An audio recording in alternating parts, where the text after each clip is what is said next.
Let's go ahead and welcome Judy England McCarthy. Everybody give her a round of applause.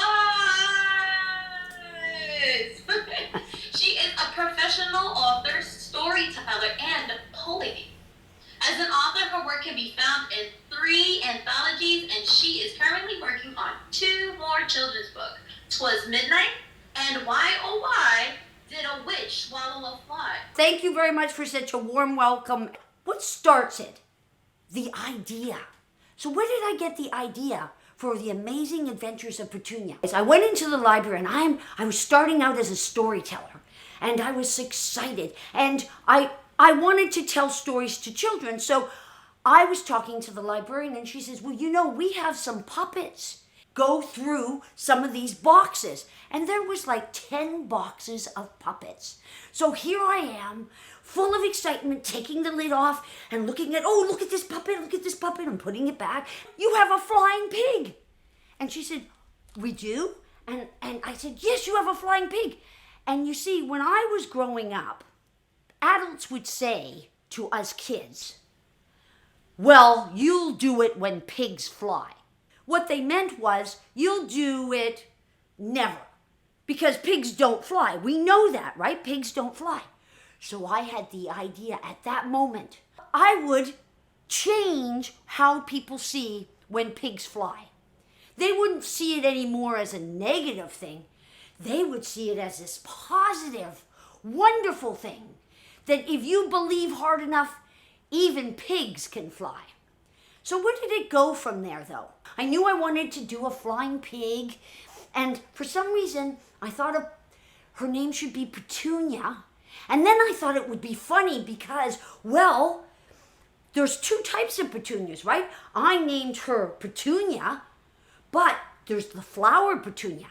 And the story just started to evolve. It started to create itself. In other words, I knew that I wanted to have a flying pig.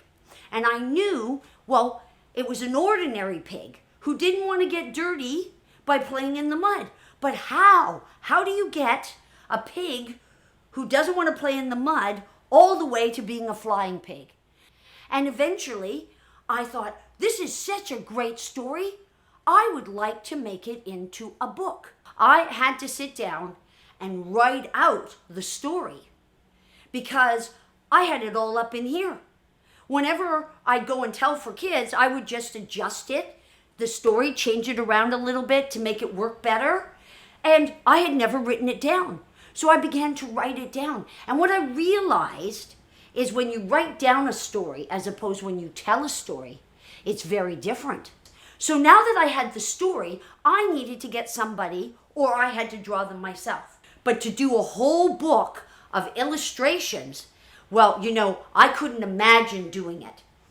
This group I belonged to had an artist. So I went up to this artist and I said, I've got an idea for a book. Would you draw the pictures for me? And those pictures are called illustrations. Someone took a blank piece of paper and drew that. And drew it with ink and watercolors. And we had to discuss, what did I think needed to be on the pages. This next picture, the reason this was very important to me to have it in the book was because it was to show that sometimes when you have dreams and you go for them, it's a lot of hard work. And I'm sure in your life there are times where you just want to give up. You don't want to go anymore. But you know what? The way you get to the top, the way you reach your dreams is because you don't give up. And that's what Petunia in this book, the heart of the story is never to give up. The printing for me, I found that I could self-publish it. Now, a graphic designer knows how to manipulate pages so that big page that I showed you could fit in the original book. One of the things you learn in this process of becoming an author, that it takes many, many people to help you along the way for it to happen. It's really important for you to believe in yourself.